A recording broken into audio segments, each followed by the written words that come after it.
everybody, this is Dr. Jeff Dolgus, and this is your TMJ Technique of the Week.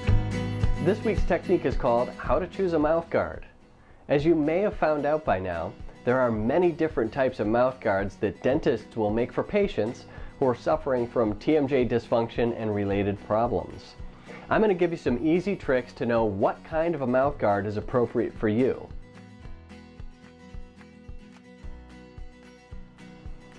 Now what you might notice is that mouth guards have many different names. Sometimes they're named after the person who developed it. Sometimes they're named after the school where it was invented. Sometimes they're named after a technique, and sometimes they're named after a laboratory. So none of these are very useful to a patient who's trying to find out what's going to work best for him or her. So I'm going to give you some easy techniques to be able to discern what type of bite splint, orthotic, or mouth guard is going to work best for you. I like to categorize mouth guards based on function and purpose. So we're going to talk about 4 different types of mouth guards. The first being a deprogrammer, the second being a permissive splint, the third being a directive orthotic, and the fourth being a mandibular advancement device. So the first type of a mouth guard is the simplest type of mouth guard we can make, and it's called a deprogrammer.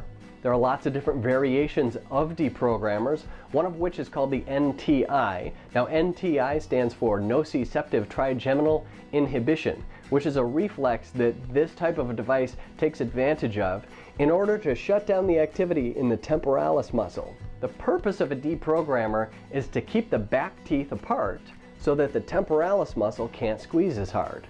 This is best for patients who have headaches, especially migraine headaches, or tension through the sides of the head here where the temporalis muscle attaches. I have a bunch of different mouth guards back here, and I happen to have an NTI. They come in this handy glow-in-the-dark case.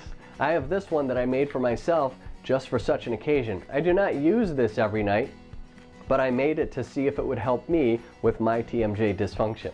So the way these work, I'm going to come close so you can see me a little better, is they go on the lower teeth typically, and there's a reason for that. And when it fits on the lower teeth, it does not allow the back teeth to touch together. So if you look, you can see that my back teeth are not touching together when I close. Now I can squeeze my masseter muscles still pretty hard with this appliance, but my temporalis I can't activate very much.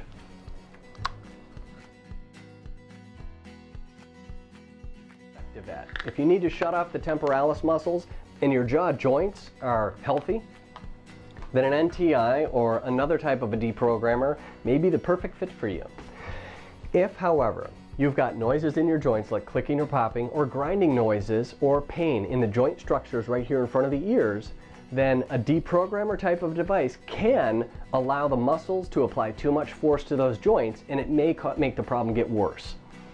The other drawback with a deprogrammer type of device like that is it doesn't cover all the teeth, so changes in the bite and the way the teeth fit together can happen over time, and you need to know that at the beginning.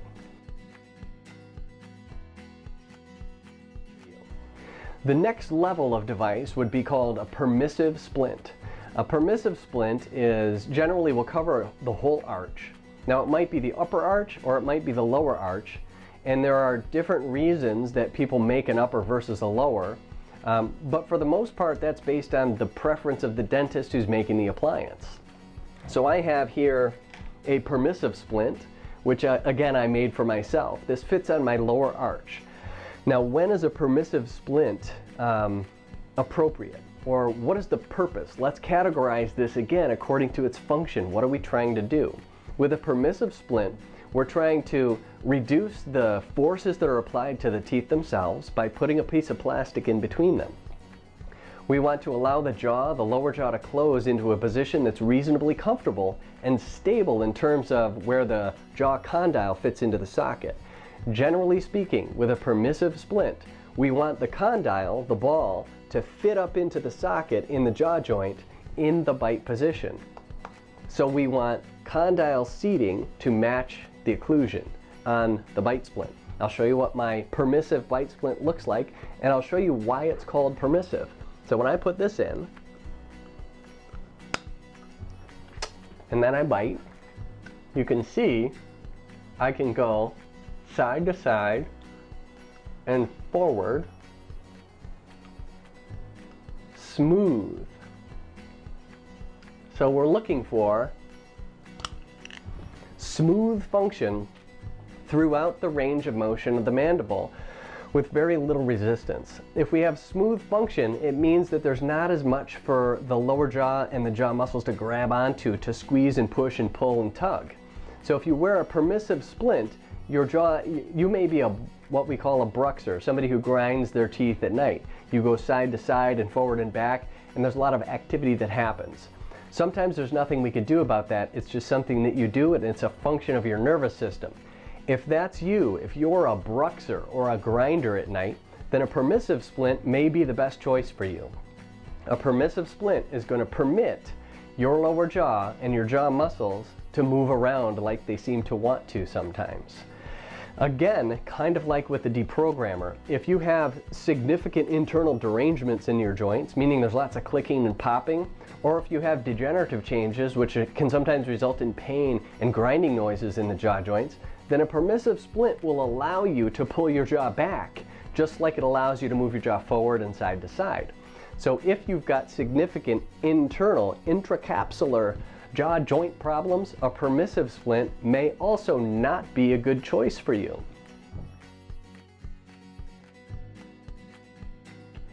The next level of bite splint or orthotic is what I call a stabilization orthotic. It fits under the broad category, again according to function, of a directive appliance. So we've got a deprogrammer that's basically for reduction of activity in the temporalis muscle. And we've got a permissive splint, which just protects the teeth and allows the jaw to move around if it wants to do that at night. And now we've got a directive appliance or a directive orthotic, which you might guess according to its name, will direct the lower jaw or the mandible to close into a particular position. So now with a directive appliance, the difference here between this and a permissive splint is that it has a channel here in the front. I don't know if you can see that. So there's a channel in the front where the lower teeth will fit in front of that channel. And this discourages the backward movement or retraction of the mandible while you're sleeping and while you're awake too.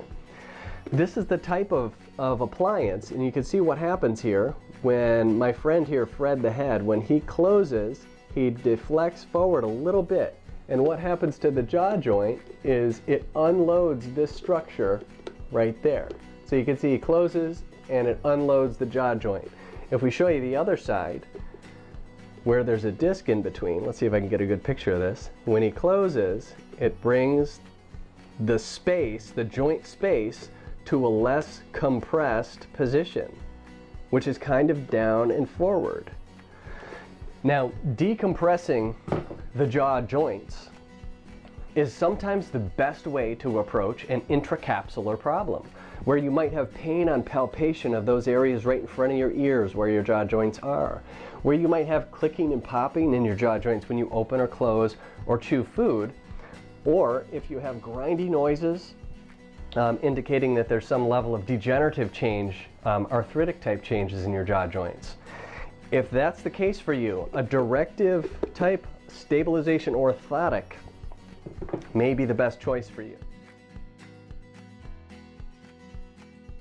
Now the fourth broad category, so we've got Deprogrammer for headaches and temporal pain. We've got Permissive Splint for bruxers and grinders. We've got a directive orthotic for people who have internal joint problems. The fourth category is a mandibular advancement device, which is typically used for people who have sleep apnea or airway collapse while they're sleeping. When we go to sleep, our muscles tend to go into a relaxed state during certain stages of sleep.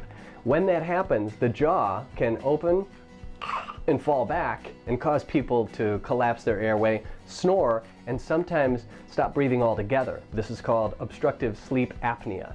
Now we have devices in dentistry that can help to support the airway while people sleep, and those are called mandibular advancement devices. This is one such device right here. Now this is a SomnoMed appliance. This is one of my favorite appliances for sleep, and you can see what happens with this appliance is it's got these little shark fins on the bottom that will keep the jaw from falling back.